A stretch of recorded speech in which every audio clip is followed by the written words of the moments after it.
কেমন আছেন? বেকার রান্নাঘর চ্যানেলে জানাই স্বাগত।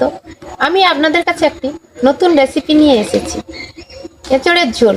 কিভাবে এঁচড়ের ঝোলটা বানাই দেখবেন, চলুন ভিডিওটা আমার দেখবেন কেমন হয়েছে এবং আমার পাশে থাকবেন, আমার চ্যানেলটিকে সাবস্ক্রাইব করবেন। আপনারা আমার পাশে থাকবেন এবং আপনারা কি রান্না কেমন হয়েছে জানাবেন এবং আপনাদের কিভাবে পছন্দ কি রান্না আমাকে জানাবেন, আমি সেইভাবে রান্না করে আপনাদের জানাবো। চলুন কিভাবে রান্নাটা করছি দেখবেন, চলুন বন্ধুরা। কাঁঠাল রান্না হবে আজকে। কাঁঠাল সবজির জন্য মশলাটা তৈরি করে নিচ্ছি। পেঁয়াজটা বাটা হয়ে গেছে, আমি এই তুলে নিচ্ছি। এই আদাটা বেটে নিচ্ছি।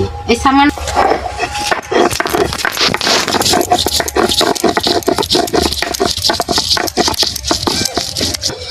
এই কাঁঠালের সবজির জন্য আমার আদাটা বাটা হয়ে গেছে। রসুনটা বেটে নিচ্ছি।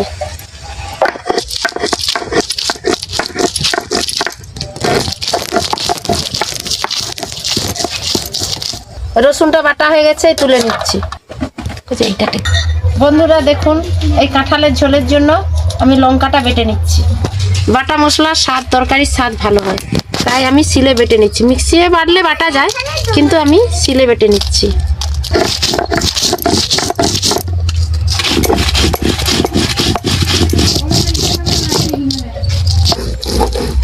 লঙ্কাটা আমার বাটা হয়ে গেছে, আমি তুলে নিচ্ছি।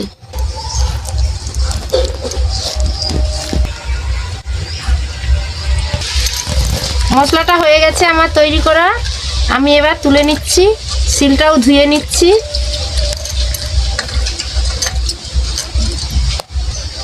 চলুন বন্ধুরা, হিঁচড়ের ঝোলটা কিভাবে বানাতে হয়, হিঁচড়টা আগে কেটে নিই দেখবেন। চলুন, তুলে নিতে হবে আর মাঝখানে শিরাটা একটু খানিকটা রেখে দিতে হবে, কারণ যাতে না কাঁঠালটা খুলে যায়।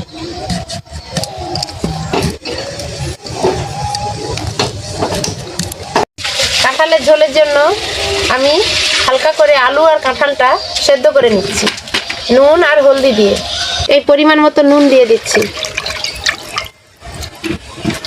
পরিমাণ মতো হলদি একটু সামান্য। কাঁঠালটা কেটে রেখেছিলাম, এইবার আমি সেদ্ধ করতে বসিয়ে দিলাম। এই দিয়ে একটু হালকা সেদ্ধ হবে।